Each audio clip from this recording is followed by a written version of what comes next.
All right, so yeah, we're back now. Um, so where did we leave off? Okay. What I did was I went back in time and I changed the description of the video since we're not really talking about what was originally planned out. So if you came here thinking we were going to talk about pain and all of its benefits, we'll wait for another show. By the way, I was looking at my coffee cup and I just decided that's actually kind of the hair I want to go with. So, told you guys by the time you see me, I'd have some new hair. Decided to go with this kind of like a Joker green, but a little bit more blue. I'm a fan of it. Um,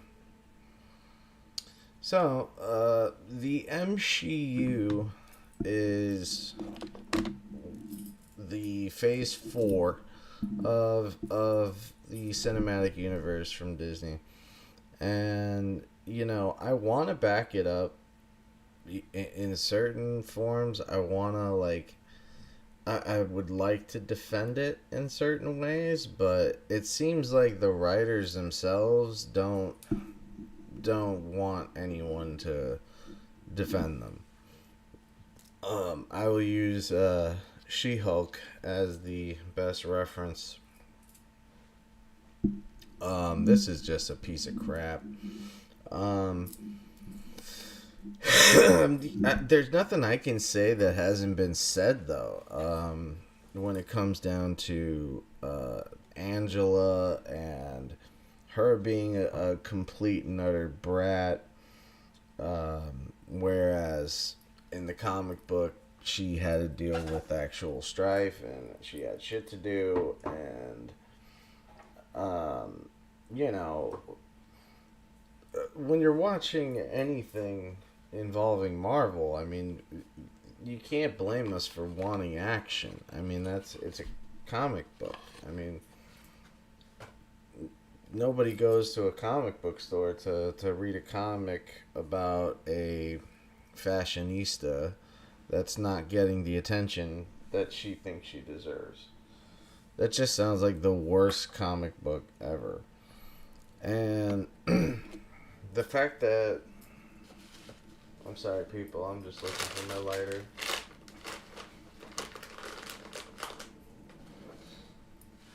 So the fact that we had simply asked for a decent She-Hulk and instead we got what we got.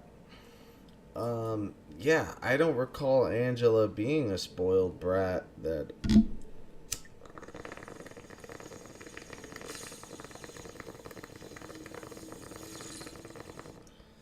I mean is so self-absorbed and self-obsessed that she can tell the Hulk, a guy that has been through, the second most trauma besides Thor in the cinematic universe. I would say Thor is probably their most tormented character because Thor has gone through three movies of just growth and destruction. For a second he grows some new skill or talent. But whatever he gains, it seems like he loses something else. So I definitely look at Thor as their number one most tormented character. Now, in uh, when you're dealing with the Hulk, the problem is Hulk hasn't had his own movie since Edward Norton, and another thing is I don't see why that movie gets so much hate. I didn't hate it nearly as much as everyone else did.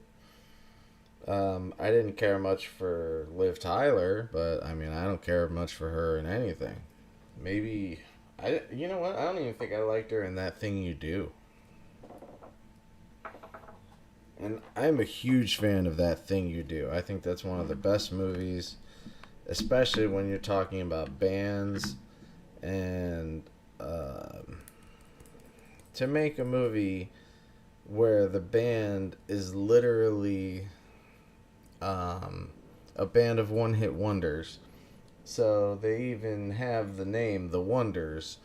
It's such an awesome little. I don't know if you'd call that an Easter egg, but I mean, I smelled it from a mile away. I was like, oh man, that's probably what'll become of them. And the the whole point of the movie isn't necessarily what happens to them in the future. The point is how they deal with the fame and how fame deals with them. And it was a cool way of looking at. I want to say it was just a cool way of looking at a band interacting with each other because it was very realistic. And with films, I don't know. I prefer realism. And that's something that I think the MCU does not understand is, you know, I'm all for female heroines. That's totally cool. It's not even. How you doing? How's it going, Eleni? Um,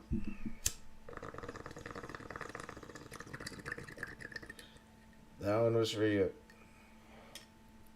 So the problem that She-Hulk really had was, the problem that She-Hulk really had was the fact that you were dealing with a spoiled brat who never had a problem in her life, and then the people that were writing it were so phony, and I don't know. The movie seemed like it was projecting. It really did. It felt like it was projecting out what they've gone through, and so they wanted to make a movie that was reflecting the kind of crap that they go through, which is not that bad. You know, if you notice, Angela never suffers from any real money woes. So you can tell that these writers have never lost any money. She-Hulk is a series that is on the Disney network, and the point is that this entire Phase 4 has been a huge letdown for fans, for comic fans, for the casual moviegoers like myself that didn't really go to see the Avengers. But, like I went out, I saw the Edward Norton Hulk flick back in like 2006 or whenever it was made. I went out to that. I saw Dark Knight in 2008. I saw Dark Knight Rises in 2012. Um, and it was just, maybe it was 2014. I don't remember when the movie came out. But my point is that, I'm not the kind of guy that's going to go to see every single movie. I can agree with what Elaine's saying about the Guardians of the Galaxy movies. Those were the best, in my opinion. Those were probably the best written ones. Because when I try to go from Phase 1, Phase 2, Phase 3, there's not a single movie in Phase 4 that was worth watching. Not one. You had nothing but female heroes, and I do not think that was the problem. I think the problem was that they just had no writers. They had no good directors. Most of those movies that were actually... most of those movies that were made for Phase 4 didn't involve guys like Paul Feig, who had worked on all the other ones and put them together. I believe one of the directors for Phase 4 was... the only experience in directing film was that he directed a music video one time in like 1996. And that should not qualify you as a director for a major motion picture. And so when you had movies like Black Widow, that was the first to come out, and then the streaming movies came out, like, or the streaming service shows came out, like Loki, WandaVision. Man, there's so many of these, and I personally did not even watch them because they did nothing for me. Now she's saying, "Don't get me wrong, I love the Avengers. I just didn't like the movies as much as I like Guardians of the Galaxy." Well, again, it's all I forgot the guy. I forgot the guy's name.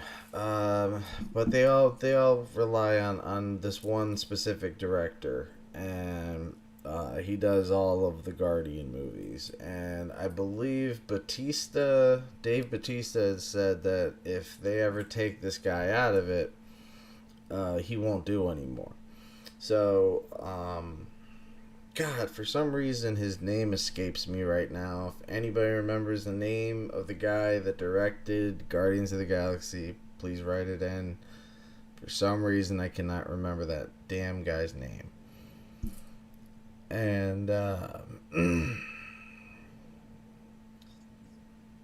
Spawn's a weird one. Spawn was a good movie in theory, and I also thought they did a hell of a job working on John Leguizamo and making him into the big fat freak that he was.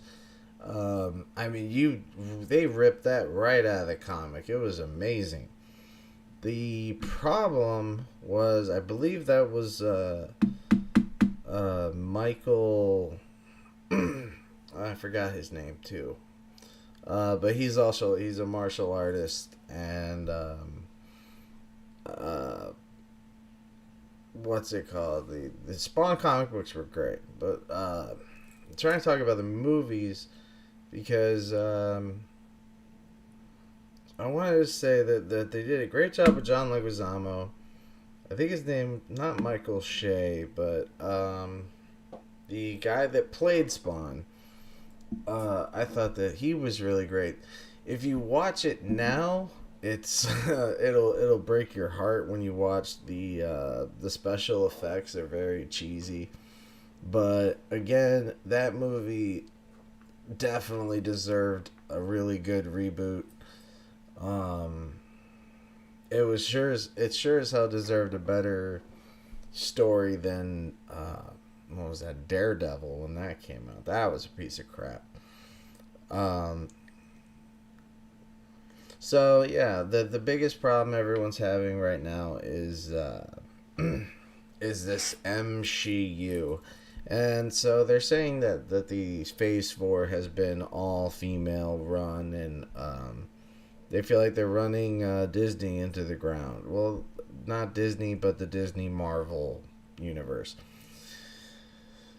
Whether they are or not, that's really up for grabs, and it's really a matter of taste, and it's entirely subjective. But I mean, numbers speak for themselves, and Phase 4 is definitely not working. And I think Phase 5 is going to begin. We are going to get a new Avengers film. I believe there's two more in the making, and I believe there's another Thor movie coming out. James Gunn. That's his name. James Gunn. That guy. When he first jumped on board for uh, Guardians of the Galaxy, James Gunn was just loved. And so they basically looked at him, and they looked at guys like Zack Snyder and Christopher Nolan as like the only good directors. And then they started shitting all over J.J. Abrams, and Michael Bay has always been kind of just the lowest common denominator fan. I mean, the people that go and watch his films are not the brightest people. Let's just be honest. He tends to make movies like, don't get me wrong, I love Bad Boys as much as the next motherfucker, but like 90% of his movies are Megan Fox running in slow motion. If it wasn't for the slow mo cam and that damn filter that he uses, um, you just always know it's going to be another Michael Bay film because they're always going to use some sort of special effects when they can easily do this with practical effects. And that's my biggest problem with movies today, is that they're wasting opportunities for great practical effects. And when you watch movies like Terminator 2 or The Fly and The Thing, and you watch these really disgusting, crazy scenes, and you think, wow, those graphics are better than today's graphics. It's because they didn't use graphics, they used practical effects, and then would use a small amount of computerized, uh, filtrations, but they never shoved it in your face and made you watch just a bunch of fucking computer animated stuff. And your kids make you feel old at the comic books that they watch. You know what? I have a 10-year-old daughter who talks like a straight up surfer stoner, and she lives with her mother. I love her to death, but she talks like such a stoner now, and kids just grow up different now. She's totally into those manjas, and everybody's into manjas.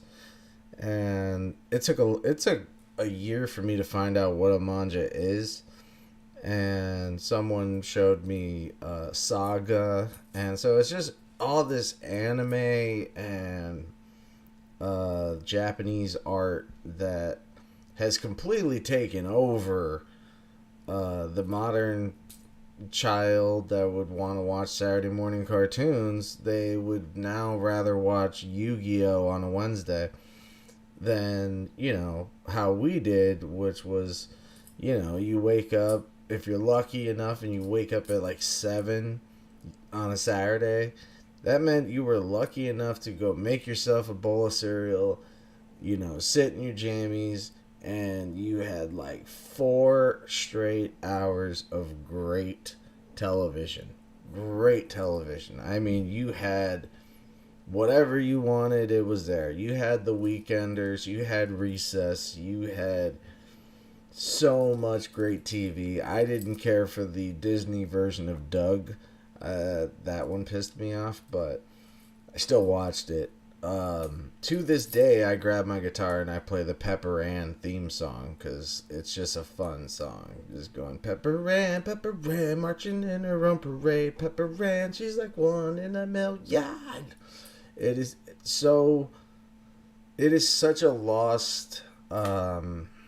It's such a lost experience, and kids today will never understand how important it was to wake up at that time. And I spent all of my summer spending the night at my bro's house, or he spent the night at my house. But no matter what, I mean, that dude, every Saturday morning, he was ready. Like, he would pull my feet and we'd just jump up. And I remember his house was the best because they once had, I counted, 24 boxes of cereal, different types of cereal. 24 boxes of cereal. So there was all types of cereal. And he even had a mouse that, it was a live mouse. And it came from outside or it came from underneath the floor or something. But this fucking mouse would hang out with us and watch TV and just chill. And you know what? He didn't bother us, so we didn't bother him. And we would sit there and watch Pepper Ann and Fillmore and fucking Recess and home movies and once you got to Soul Train, you knew the day was over and you just wanted to cry. Once you saw Church on one channel and definitely Soul Train, that meant, all right, party time is over.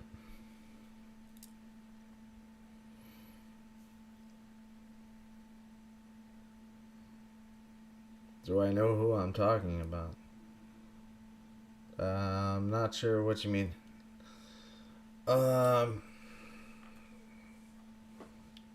Do you know? I'm sorry, Eleni. I don't know what you mean by do I know who I'm talking about. Yeah. No, there was no kid that was happy to see Soul Train. I'm sorry.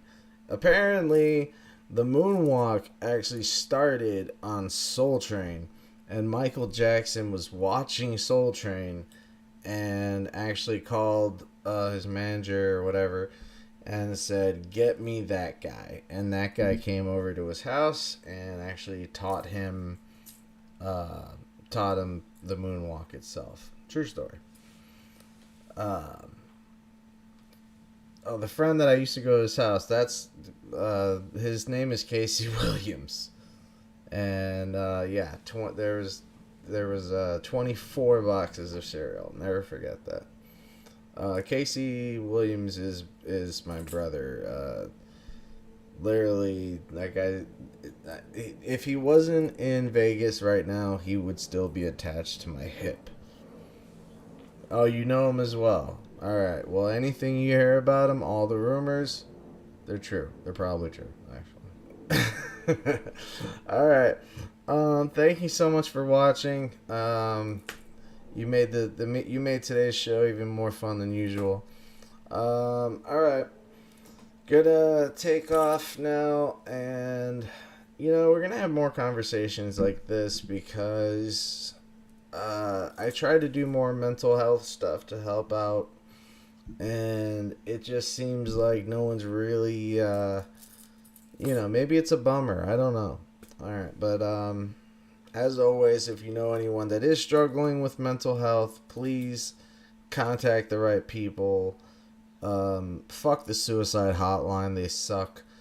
You could always contact us at uselessagentmusic@gmail.com. And here at Useless Agent, our agency is here for the regular friggin' people, man. No matter who you are, somebody loves you, and if you don't know who they are, well, then I love you. Alright? So take care of each other. And we will see you tomorrow at our usual time, about 1 o'clock. Alright? So thanks a lot, and as always, I will see you on the other side.